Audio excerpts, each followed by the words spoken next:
Hello, this is the Awkward GM Corbin. Thank you all for coming tonight. We are going over every of the last remaining manuscripts for Curseborne. Now, can't really show you much, but I will go over as much as I can. If you're looking to understand what a cursed magic looks like, the story guiding chapter, and the antagonists that you're going to be looking at. Look no further than this episode. Curseborne is currently still backing on BackerKit. It's not going to be there forever. Heads up, you're going to end up seeing stuff that you're going to have to kickstart soon. Kickstart it soon, back it soon. That's what it is. Or else you might miss out. You might, and also, hello, K Knight Chronicles with the popcorn and the surprise face. Nice to see you here. Uh, so this was something. Curseborne ends 2 p.m. Eastern Daylight Time on October 31st. So please back it before that if you want to get a look at the manuscript. You can pledge at the $5 level to get it, but if you want like a PDF copy, you have to get a little bit higher at the $25 pledge, I believe. I look it up just to be like, oh yeah, this is what I'm pledging, and it's like, oh yeah, you're pledging at the $60 range for the full hardcover book. I'm excited. I'm also getting the dice. I'm a stickler for dice. Anyway, let's continue on for the magic. If you have any questions, please feel free to put them into the Twitch chat. I'll be looking at it from time to time during this. First up, entanglement. We have entanglement connects all accursed characters to the nature of their curse. It builds their tolerance for curse dice, a reflection of their curse manifesting itself through their actions. This ability to control and withstand the power of the curse increases as they grow in power. While this is a measure of a character's power and the overall threats she can handle, it does not have a diegetic bearing on the world except for the magic that she can access. So this is the type of thing where it's like, yes, it's a power stat. It goes from, I believe it says 1 to 10. Yes, it does. But in the game currently, they are only doing 1 through 4. This is the sort of baseline starting point for accursed characters. And then once you get up to Entanglement 4, you have master control over the threads of cursed fate that bind them to the magic world. So, what does that all mean? Well, number one, it means 1 through 4 is your sort of like low power level accursed types. Maybe whenever they come out with the 5 through 10 book or books, no idea if that's going to be one or more books, you'll get into the more powerful magics. There is a bit of stuff in here about like recognizes like, which basically means if you have any level of entanglement, other cursed immediately know that they're in the presence of magic. They might not know what kind of magic it is, but they know it's coming, where it's coming from. As such, they can also sense liminalities, doors to the outside, and when they're dealing with another supernatural creature immediately. So even if you're trying to hide yourself, unless you're hiding yourself with magic to hide your nature, you're always going to be aware of supernatural creatures that you're talking to. Stock standard stuff, hopefully. I do like the fact that you do have the option of hiding yourself from other characters. We do have the mechanic of curse dice explained. If you had the ash can, it's pretty much the same. I think there was a change where they said that you don't have to roll curse dice for every dice pool, just for the ones that matter.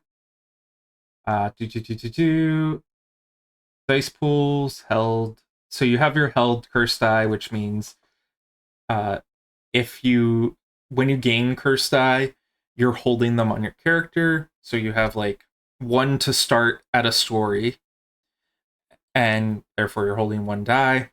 if an ability says that you have to be holding at least one curse die, that means you can activate it no matter you can activate that ability no matter what.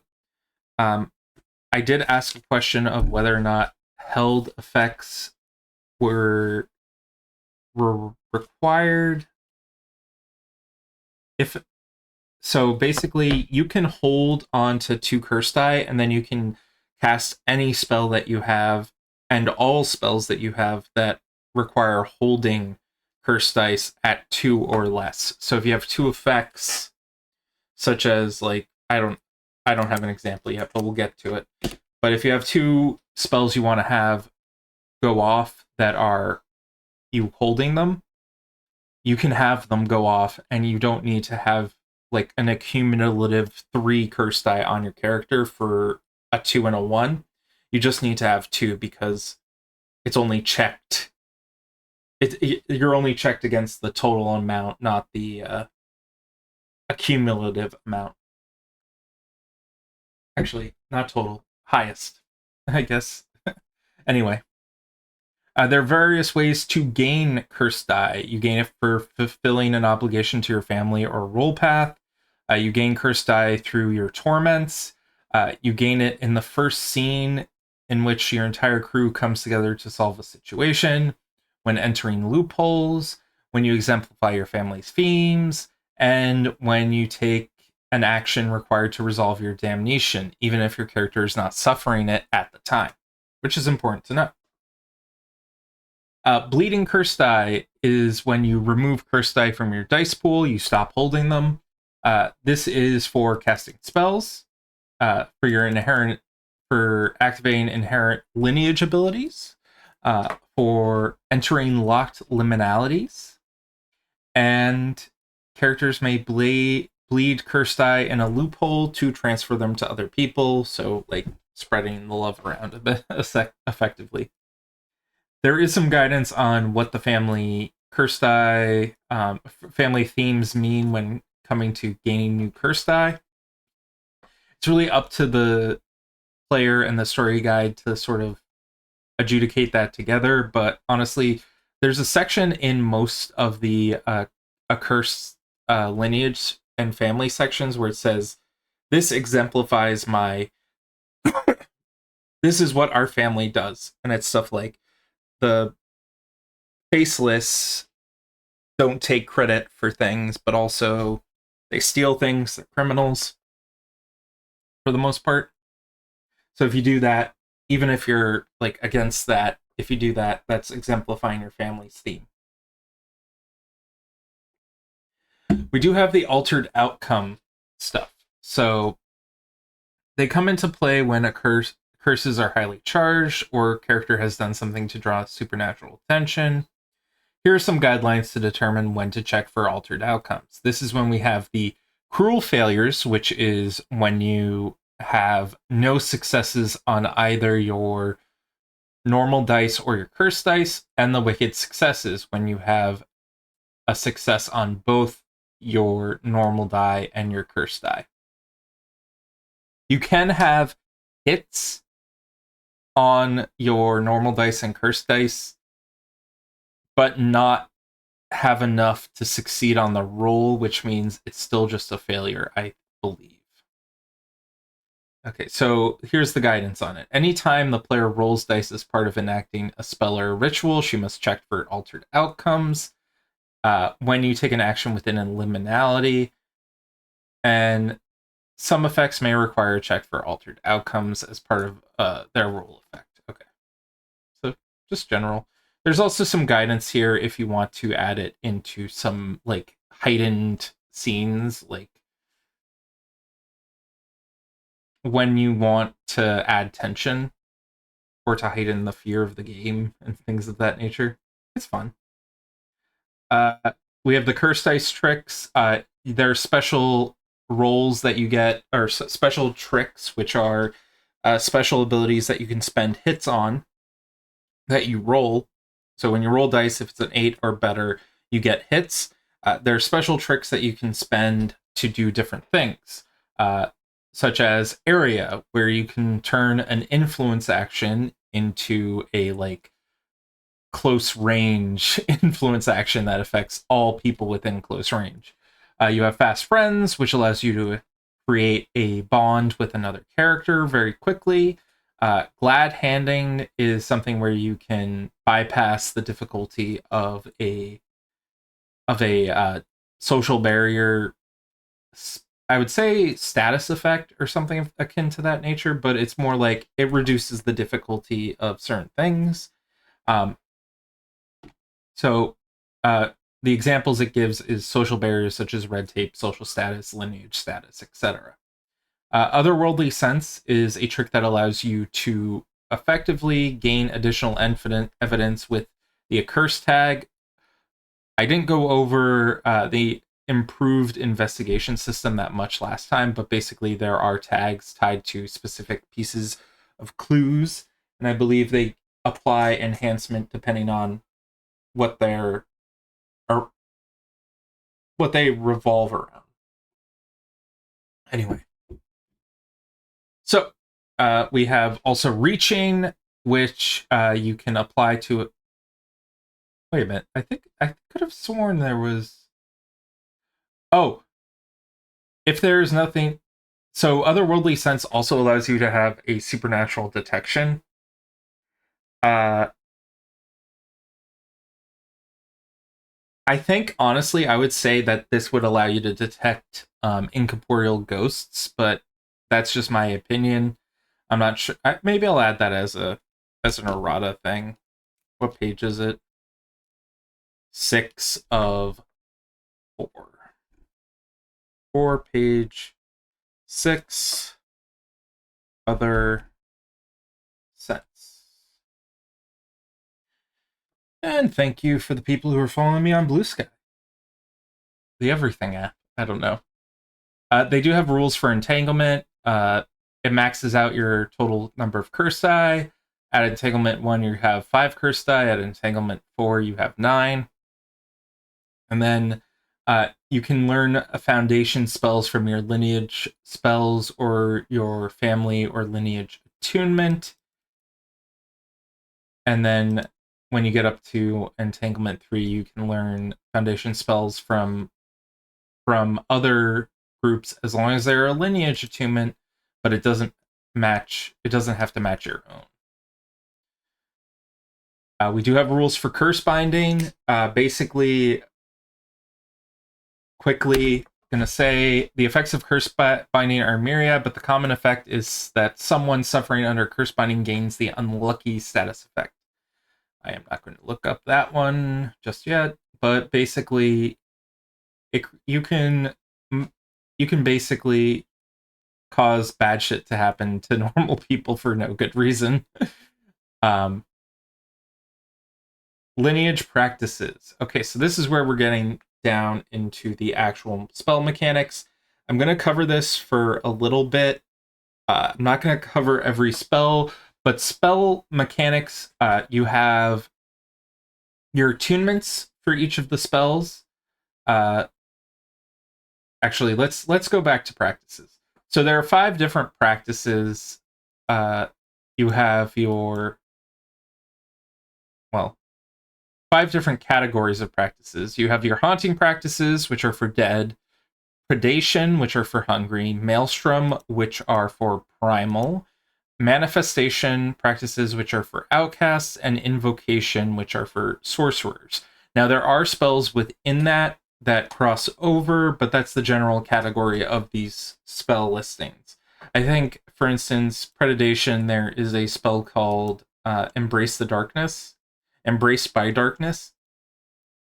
And if you are, I believe, a dead or a outcast, you can take that spell.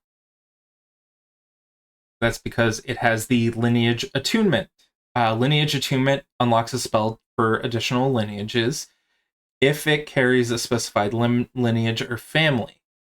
Only members of those specific groups may access it. If it carries no specification, all lineages may access that spell. I've looked through it and I haven't seen a single lineage attunement that is blank. So maybe that's changed, or maybe it's for higher level spells that aren't present in this book, but we'll see. We do have the elemental attunement, the emotional attunement, the ethereal, liminal, physical, psychic, and support attunements. These are general descriptions for things that the various spells are linked to.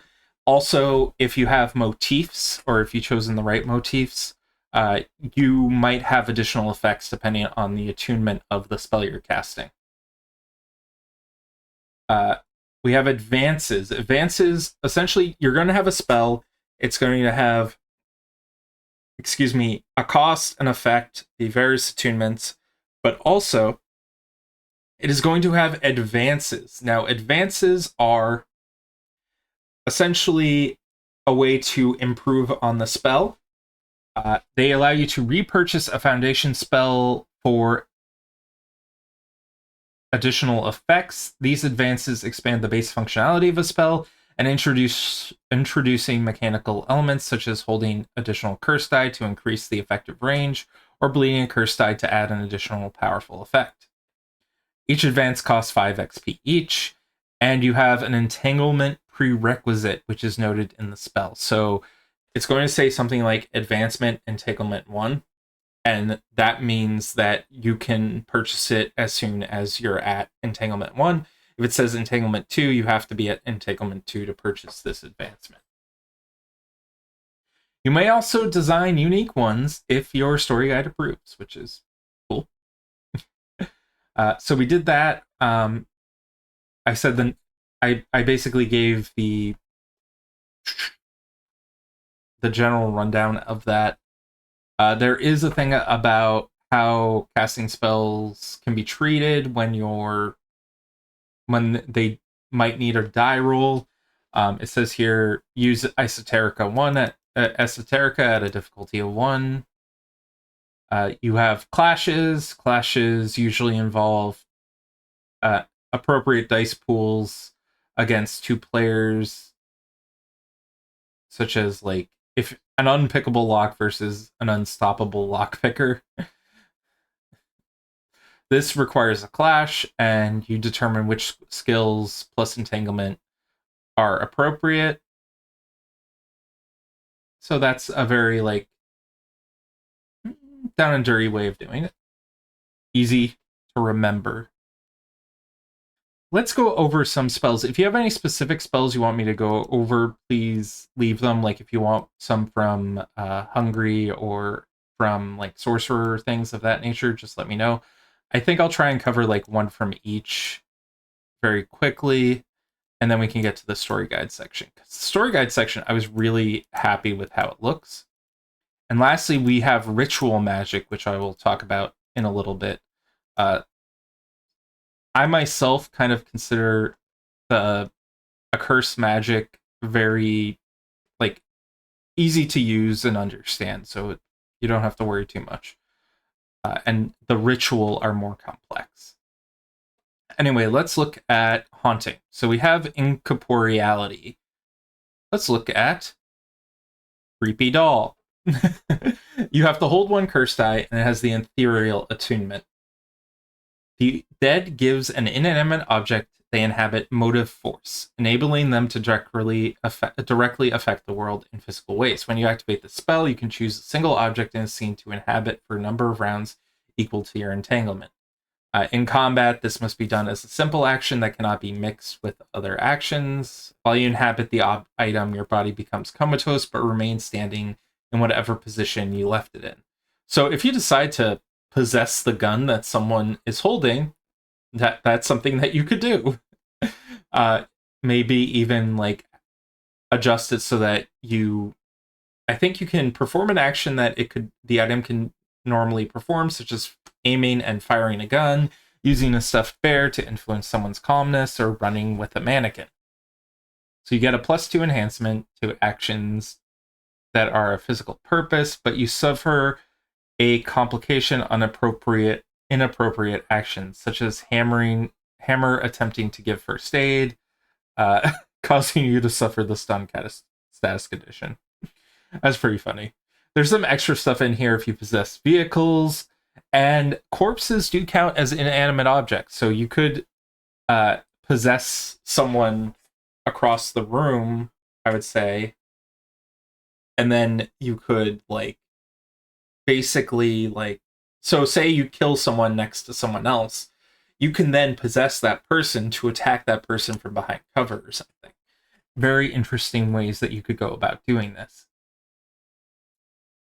I like the idea of taking someone's gun and putting the safety on so that they waste their turn trying to shoot you.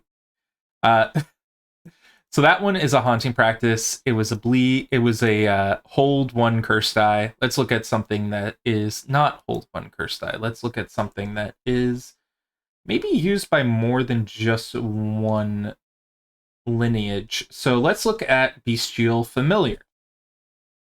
Bleed one curse die. Its attunements are psychic and lineage primals. Pulling close curse threads, the hungry binds an animal to her service, or primal if you're a primal. When activating this spell, target a single animal in a scene that has a neutral or positive attitude towards you. This animal becomes your familiar for the rest of the session and can fulfill simple requests for you, such as spying, retrieving objects, finding hidden things, or scouting ahead. There's additional, let's look at one of the advancements. Let's look at Beckon the Horde, which is Entanglement 3. You bleed an additional curse die to bind all animals in the scene as your familiar. So you can just have a swarm of rats. Then we have something like, say, let's go down to Maelstrom, Mutable Form. And let's look at Precise Transformation. This is a bleed one curse die. It's physical. You take an action to shift a part of your body into an animal form for the rest of the scene, and whatever benefits from that animal form, such as a wolf snout or claws, you gain a +1 enhancement. Stuff like that. Let's see what else we got. Manifestation. These are the outcasts. Physical perfection. Let's look at Many Faces. Bleed one curse die. Attunements ethereal, lineage, sorcerers, and hungry. So hungry can use this. You can shift your face into a new appearance until the end of the session, or the outcast chooses to drop it. This can be hair color, facial features, weight, build. You may not impersonate someone exactly, but may create a false persona. And then you have stuff like Stolen Self as an advancement at Entanglement 3, where you can spend more resources to copy someone else's physical appearance and mannerisms. So we do have that going for it. Invocation, let's look at Telelocation, because I've been looking at that for a bit. We do have the portal effect that if you are watching my Family Feud actual play, which is currently up on YouTube, you can see that you could see one of my player characters using this. Anyway, you have to hold 2 curse die. It's ethereal and it has a lineage of Nephilim. This means that it is specifically for that family. I believe there was clarification, but don't hold me to it because I'm not sure if it's 100% true. But lineage, if it's a lineage, if it's a family in the lineage section, that isn't covered under the Entanglement 3 benefit of being able to purchase lineage spells outside of the lineage's its state. I think secret spells are specifically locked to that family, and it won't unlock it for other lineages. Anyway, take that with a grain of salt. I'm going off of memory on that one, and I might be thinking of it wrong. You can activate this spell as a simple action and designate a location you can see, or place you cannot see but have been previously within long range. And then you sort of connect. I'm going to truncate it a little bit. You can connect the 2 portals to each other and walk between them. Now, there is an entanglement, I believe, to allow anyone you designate to walk through it. You can also shoot portals anywhere. and extend the range. Now let's look at rituals, because rituals are something we haven't heard talked about a lot. And now we have, and I apologize that you can't see this stuff. We do have a privacy filter up of nice artwork from Curseborne. Normally I would show the PDF here, but I don't want to give everything away for free. Rituals, complicated rites that can direct enormous amounts of accursed energy. Rituals stand on the outside of formalization, reliable spells within their practice, requiring knowledge of their performance and curse power to fuel it. Rituals do not require the level of personal mastery that spells do.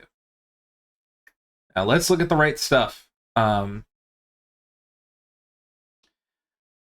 group may attempt. So all rituals require mundane and supernatural components.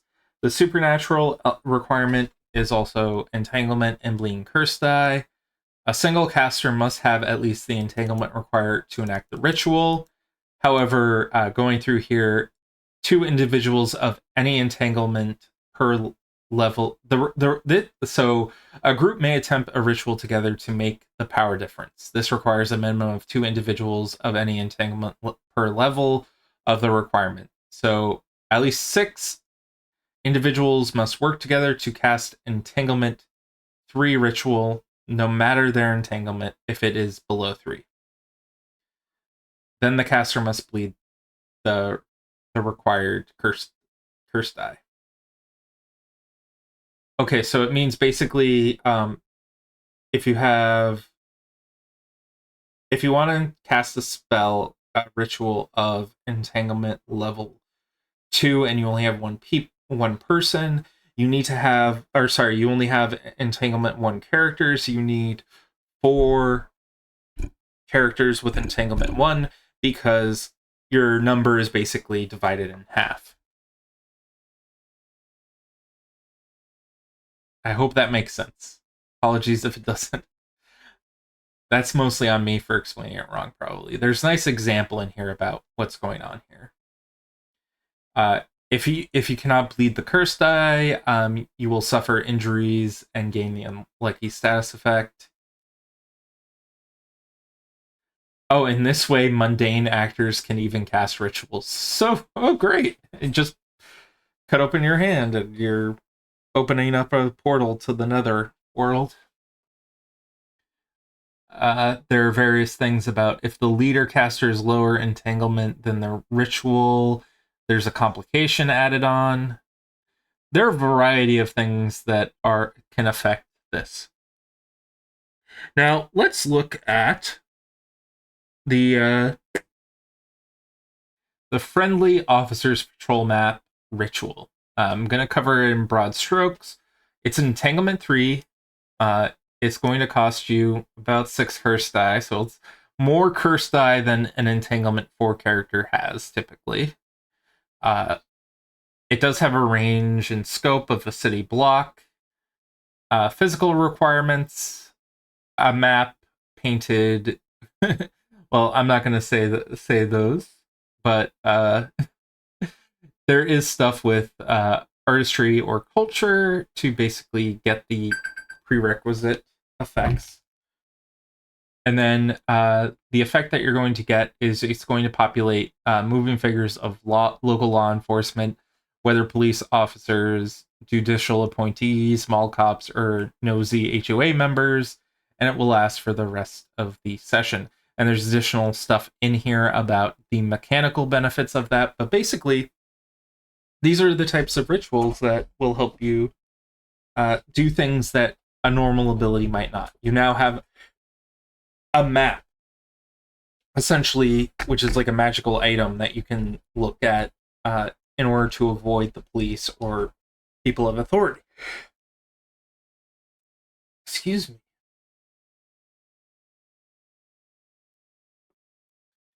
We are going on to story guiding section. We do have the variety of story guiding things in here.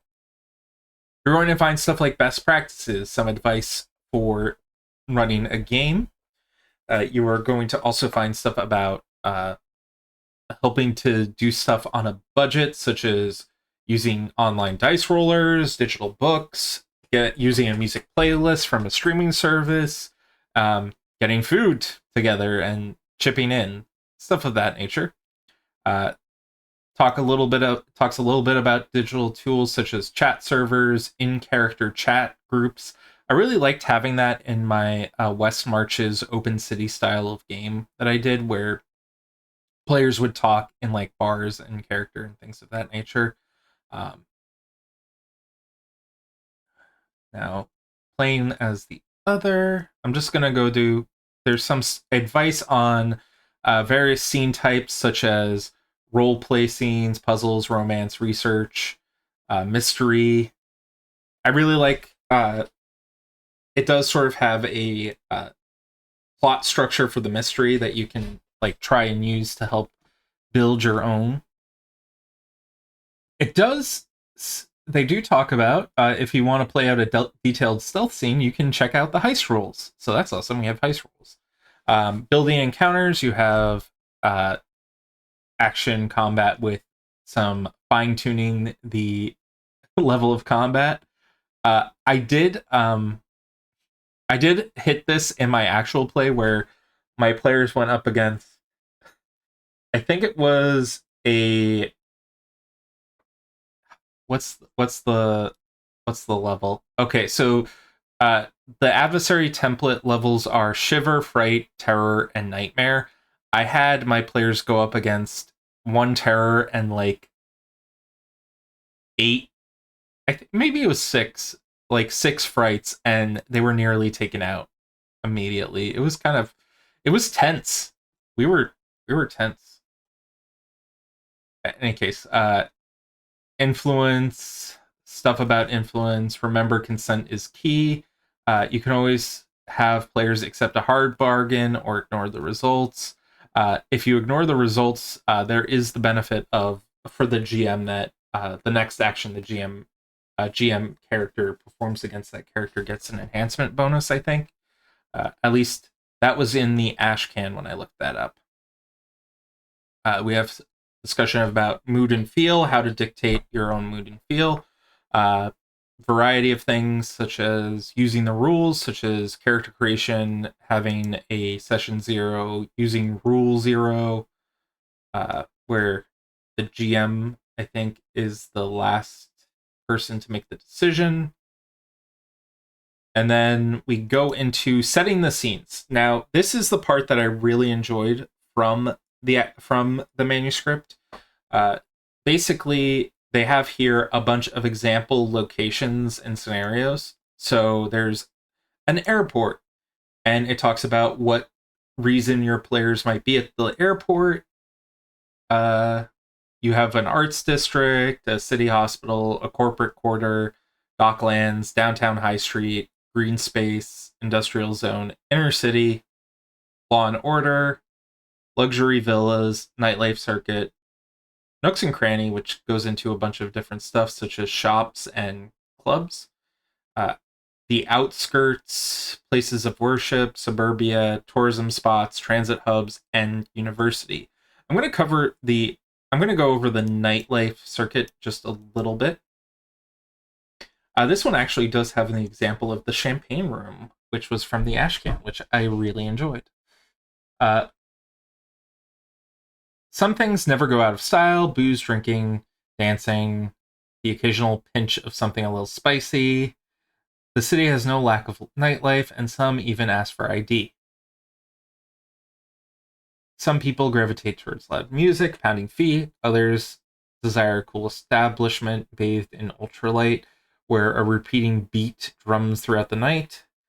The nightlife circuit is an integral part of a cursed existence. It's not that they're all clubbers, ravers, metalheads, or punks. It's that the nightlife is where people let their hair down, have a good time, and are susceptible to chat, offers, or interrogation.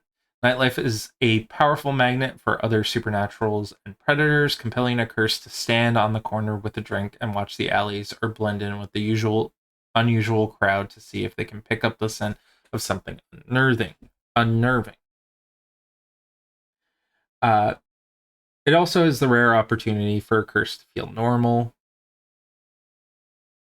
And then it has a list of common threats. So you have things like the champagne room, cultists, example characters who I think are probably in the adversaries section.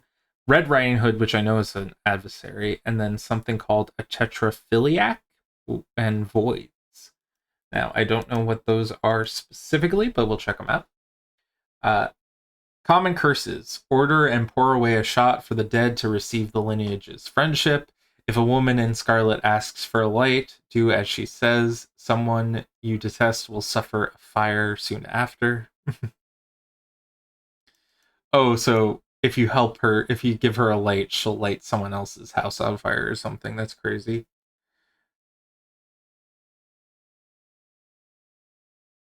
This is interesting, like sort of superstitious stuff. There's different complications, example enhancements, dress to impress, and you might captivate the audience with your moves, things of that nature.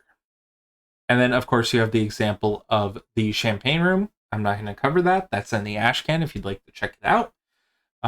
If you're the kind of person who likes a venue with a particular stickly for experimental music and the occasional comedy night, Salute is the club for you. So we're going to cover the Salute Club just quickly. A popular place for lovers of bands, this low ceilinged, dimly lit space creates the kind of claustrophobic tension so many a headbanger enjoys. Salute breeds a certain loyalty uncommon to other venues in the city. When you laugh together, sing together, fight together, a kind of family emerges from the gloom. And I'm going to skip over a little bit. The house band, cannons, and sabers produces songs the curse can relate to. They turn stories from around the city concerning mysteries and supernatural into folk metal refrains.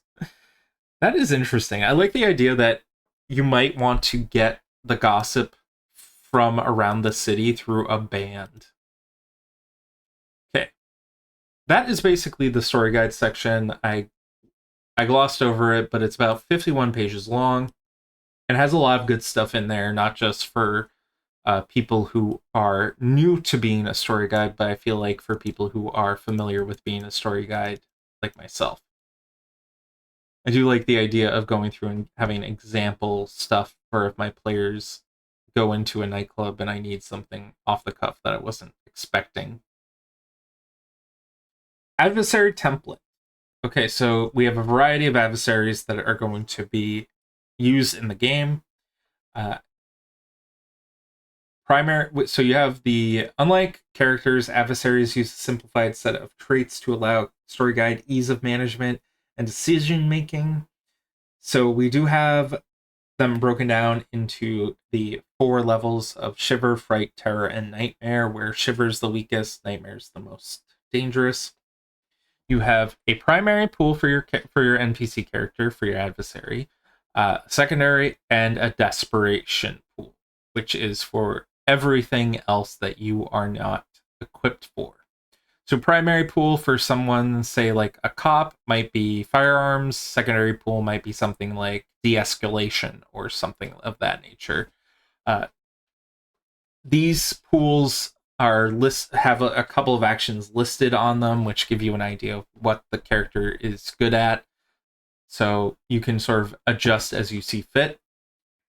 Enhancements are specific actions that they get a major bonus to.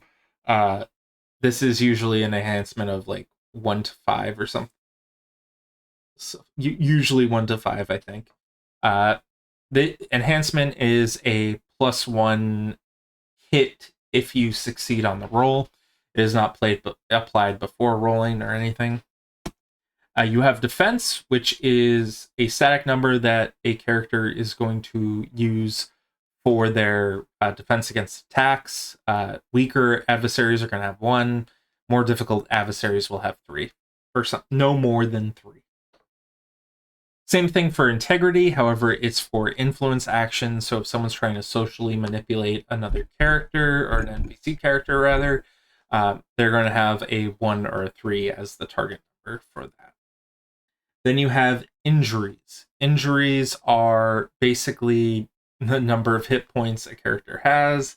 Uh, Easy to knock out category has only one injury, whereas others range from 4 to 10. You can also apply armor qualities at advantage to change that number. Armor is basically like how much armor your character has. It usually will, or your story guide character will have, it will increase the number of injuries your character can take. Um, if the armor is magical or elemental in nature, it will be denoted as such.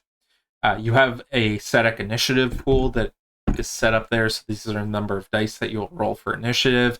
You have qualities, which are abilities that modify the adversary to make it unique. And then you have dread powers, which are very similar to spells and powers that characters have access to, but simplified.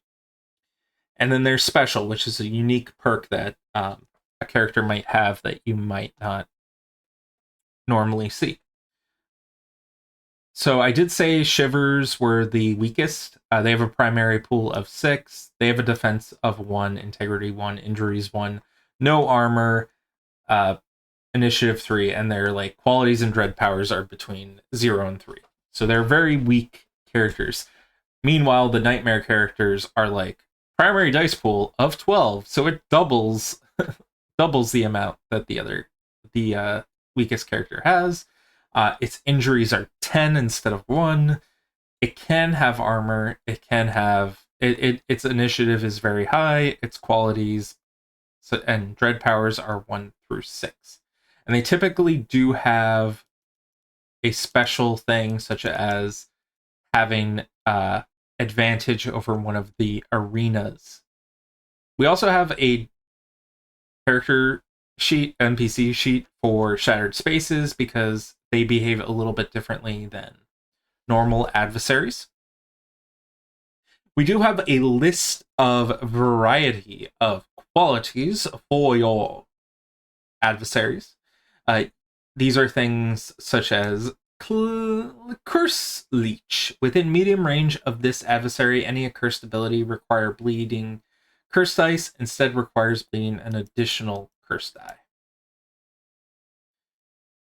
Then you have things like extraordinary speed to increase your speed advantage or movement advantage, things of that nature. There is stuff such as immunity, which gives you immunity to a certain type of, damage source. However, you also have invulnerability, which means you need to take up the vulnerability quality as well. So basically, you can be immune to certain types of damage, such as fire, poison, even things like mundane weapons and things of that nature. But when you take on the vulnerability, that is your sort of like, okay, yes, this guy's invincible, but if the players find his one weakness, they can take him out. Now, we do have the dread powers. Some dread powers are complications, so you might want to keep note of that. While some dread powers are simple actions triggered just as player actions are, others are reactionary responses, such as self-destructive dread power that only activates when you're reduced to 0 or 1 injury. A creature may respond to social manipulation with a hypnotic assault, but would not do the same against a physical strike. These reactions are presented as complications on an action against the adversary. If the acting character fails to buy off the complication, then the adversary's dread power manifests. If they do buy off the complication, they successfully divert or defend against the power. So there are a bunch of these types of things. Complications vary in level from 1 to 3, with 1 being a minor complication, 2 being moderate, 3 being major. Now, depending on the archetype that you're going with, like a Shiver and Fright, they only do minor complications, whereas a Nightmare does a major complication with their dread power.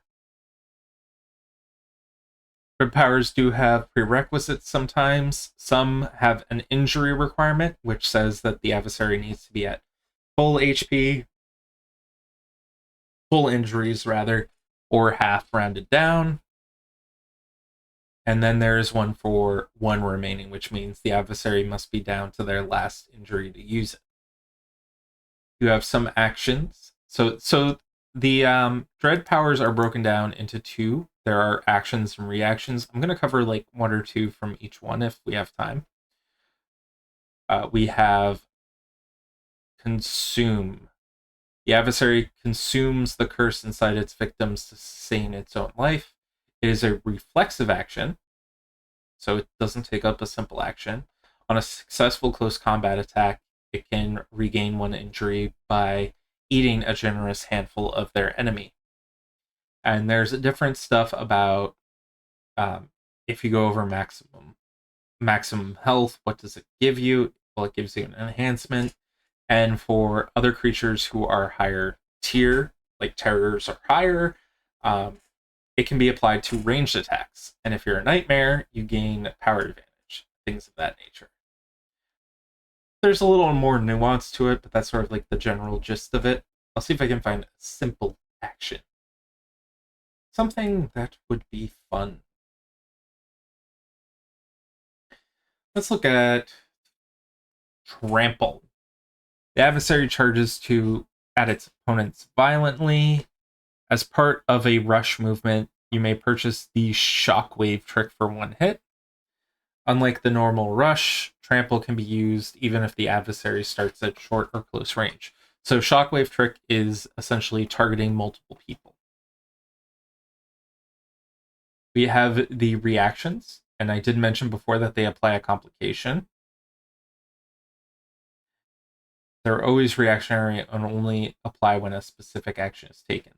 Let's look at one that was already talked about.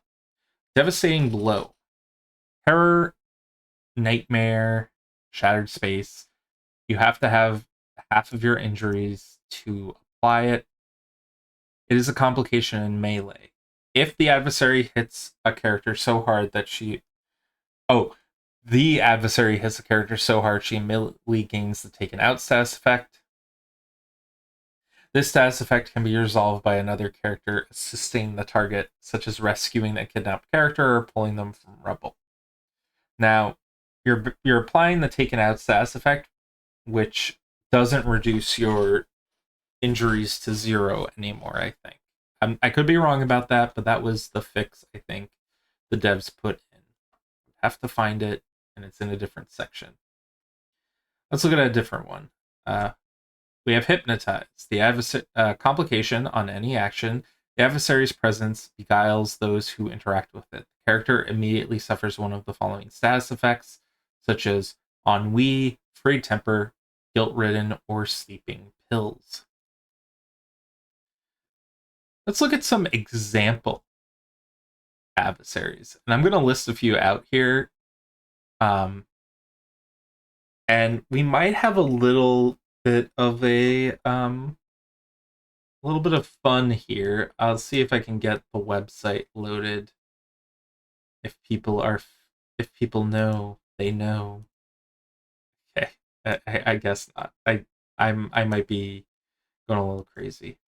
In any case, we have the minions. These are your pathetic, weak, mindless minions for a greater threat. If more threatening version of them exists, they often tend to still remain as minions or something even greater. For something even greater. You have the Kuko. It's a replica of a person and it replaces them. It is a shiver. It tries to hide amongst people. I'm not going to go into too much detail about this because these characters are kind of cool in their own way. I guess I don't want to undersell it. Maybe I should just say a little bit. It can make itself a near perfect replica of the person they replace. Their true form is a pale, gaunt humanoid with a pot belly. Their faces are featureless. No eyes, no mouth, no nose, no ears. Only a vague human skull floating beneath milky, transparent skin. Each long finger terminates in the form of a withering infant bird, featherless, loose skin, varicose veins, and closed eyes like dark bruises. Pretty cool. It has a shape shifting power. It is kind of feral, which is interesting. Feral is an ability that I didn't mention before, but is basically, if I recall correctly, makes it more difficult for social interactions to be used against you. We have drones, which are creatures that we have heard about before. They are drained victims of things such as hungry, sorcerers, and dead, and is done after feeding. They are broken victims of the curse and other monstrosities, and only extended compassion therapy and targeted medications is likely to bring them back to some semblance of normality. Until then, they are pawns for unscrupulous monsters that might use them to deliver messages, drugs, relics, bomb targets. Dark. Host worms. These are creatures that are parasites, and they will survive in a host for a few hours and quickly seek out new people to infect. Oof. We have a hunting beast. We have monster traps. Hunting beasts can be like things that hunters use to hunt down a curse and things of that nature. Um, can't go over everything. Have to choose, pick and choose. The Night Whistler. Of adversaries known and unknown, one of the most frequent pests to curse is the Night Whistler. It's either a ghost, an elemental spirit, or a distorted reflection of life that harasses and terrifies the living and cursed. It typically arrives slightly ahead of a greater threat, building tension and preventing its victims from remaining calm as danger approaches. Man, some of these things are very good. I really like they give me ideas. You have some mundane people that you can toss in as well.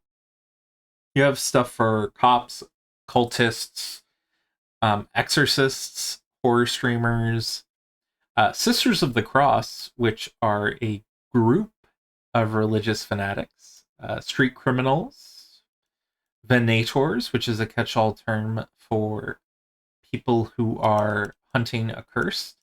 And it does say here that the Sisters of the Cross are church-sponsored venators, whereas Red Riding Hoods are solo typically. And there's a named one named Abigail Sloan, who is a unique case. We have white collar crooks. I guess you need to, if you need to have someone who's a social villain. And witches, which are not accursed. They have just a touch of accursed power, or learn to siphon just a touch of accursed power without becoming cursed themselves. It's an interesting idea, and there's a bunch of interesting mechanics involving them. We have examples of cursed mortals, Abigail Sloan, the Battle Forged, mounts, which I used in my game, where they are people who've been possessed by the dead and are addicted to it. We have P-Borgs. P-Borgs aren't quite at the stage of annihilating humanity and the accursed, but they're working on it. The P stands for prototype, though some accursed in the know associated with the Painful Love website. P-Borgs are the tragic results of people, both mundane humans and accursed beings, forcibly augmented with cyberware. Now, here's the thing. We got a link in the Curseborne Discord to P-Borg, if I can find it.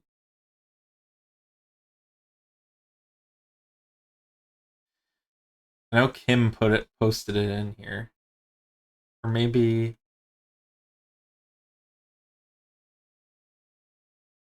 it is gone now. Could have sworn someone messaged me.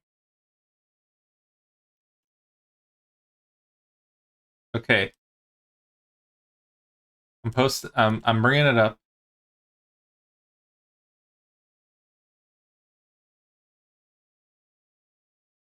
Let's bring my window capture to the website.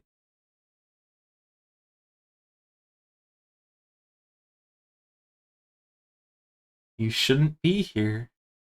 Maybe I shouldn't. I'm going to possibly do something with this at a later date, but there's stuff hidden here, supposedly. I need to figure out what is in here. I'd have broken the website.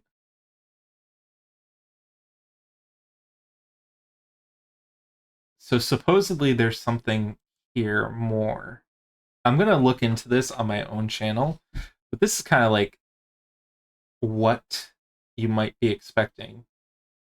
It's kind of cool. Like you can see it getting darker and darker until it goes black. Who's watching me? In any case, creepy stuff that gets posted sometimes. It's fun. In any case, we'll switch over to the slideshow again. We have 3 minutes left. If you have any questions about things, just let me know in the chat. I'm always happy to answer them as best as I can.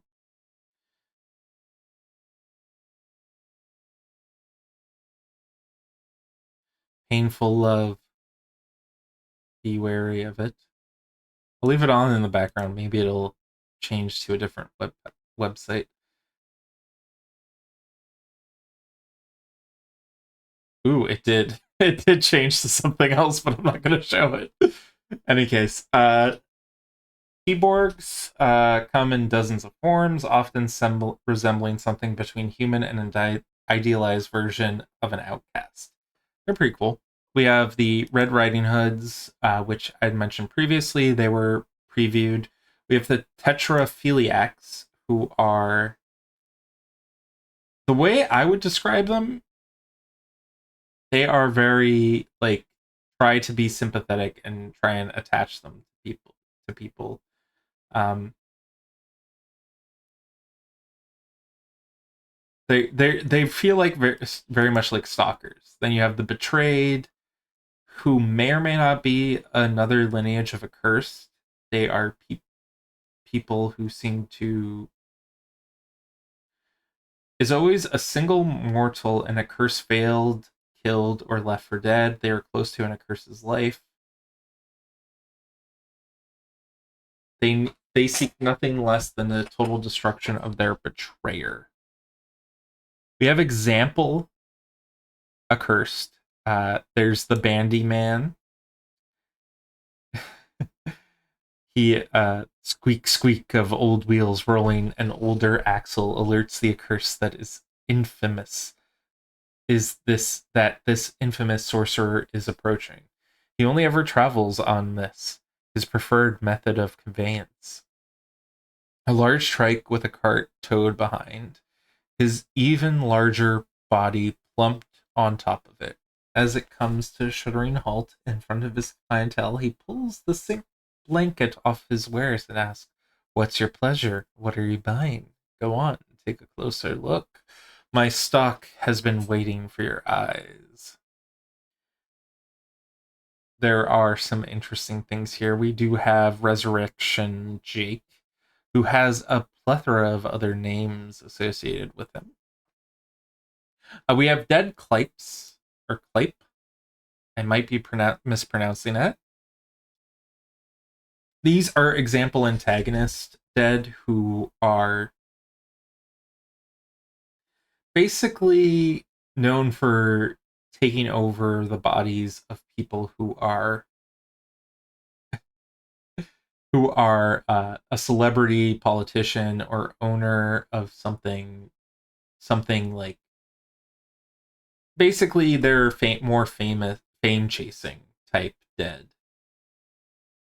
You have hungry parasites, people who are basically more parasitic than the hungry already are.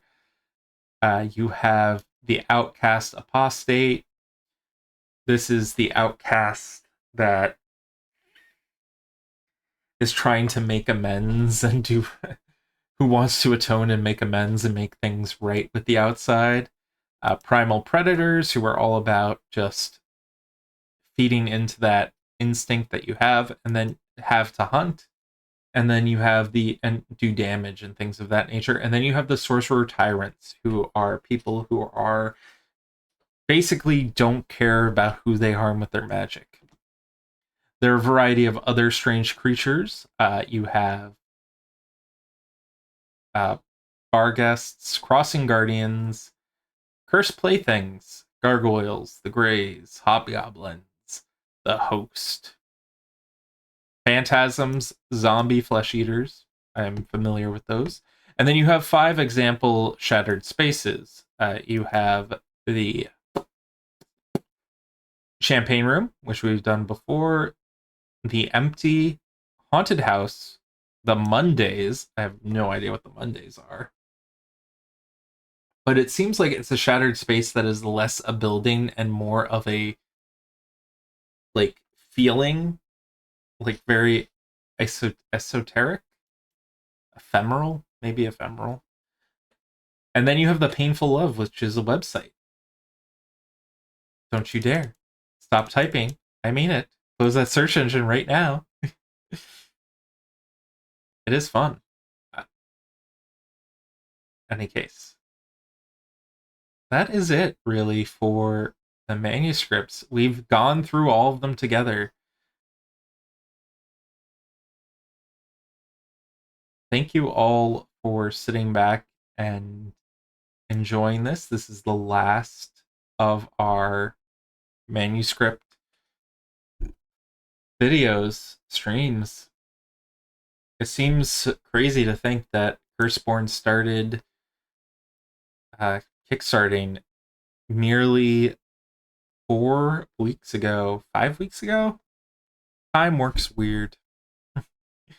In any case, it's the 29th right now. The Kickstarter is going to end October 31st at 2 p.m. I don't know if there's a like surge thing where if more people start backing, it continues on. But you can try. I highly suggest backing this now. I will put a link in the description again. Put a link, put a little thing in the chat room here. I don't know when, but if you are, for whatever reason, not backing the project right now, financially can't afford it, or can't do anything till a paycheck comes in next month or something, in the future they might have a pre-order thing. They usually have one for the other projects, but it doesn't go up for quite some time after the Kickstarter has finished. $5, you can back it. You could even back it at $1 if you want, just so that you have access to the backer add-ons at the end, maybe. But I'm not sure if that's even possible. In any case, it had a pledge goal of $30,000. It is currently, at the date of recording, October 29th, at 182,460. The remaining stretch goals are, and these are the remaining ones, the Accursed Adventure Supplement. We will add a 3rd playable adventure to the Accursed Adventure Supplement. So right now it only has 2. That is at the $185,000 level. At the $195,000 level, there is the Cursed Fiction Anthology, where another story will be added. All backers will automatically have the fiction anthology added as a bonus reward. I'm assuming it's a PDF. Additionally, there's going to be the Tangled. If you've already backed, you're already getting wonderful stuff already. You're getting the Tangled Web supplement, which has a bunch of stuff about real places, where shattered spaces based on real places. You have the fiction anthology stuff, which has a bunch of short stories that have been unlocked. I think it's like 3 or 4 at the moment. Uh, Additional stuff unlocked for Tangled Webs. As a PDF supplement, you will get story guide characters, adversaries. Um, the Accursed Adventure, we already talked about that. We have the backer shirt, which will be up for a limited time on Redbubble. So it's specifically to backers, but I do think that one will cost backers more if they want to when it goes up. Don't know how long it will last for. Digital wallpaper for everyone who's backed the project. Tangle Web Supplement adds story seeds to each location to build on the urban legends and mysteries. You have VTT token set. You have a second playable adventure, which we already talked about. Streaming overlays, such as mine, which are very nice.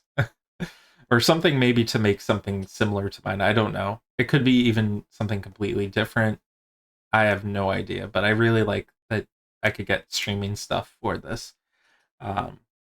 That's pretty much it. They added one additional location complete with SGCs and story seeds to Tangled Webs.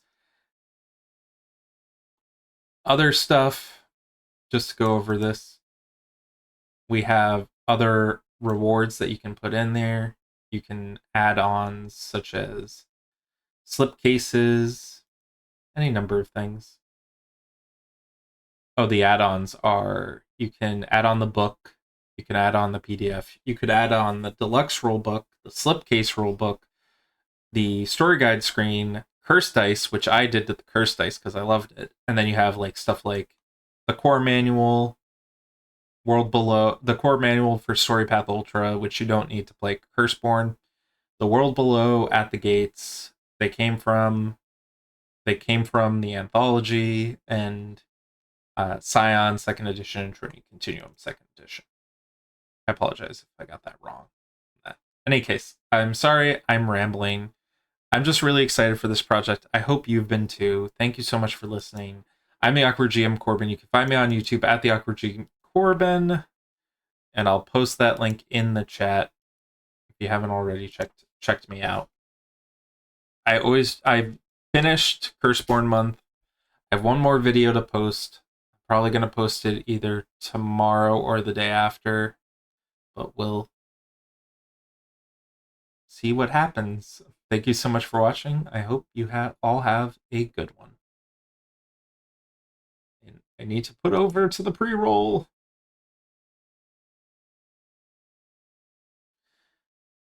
I'm a little awkward, I apologize.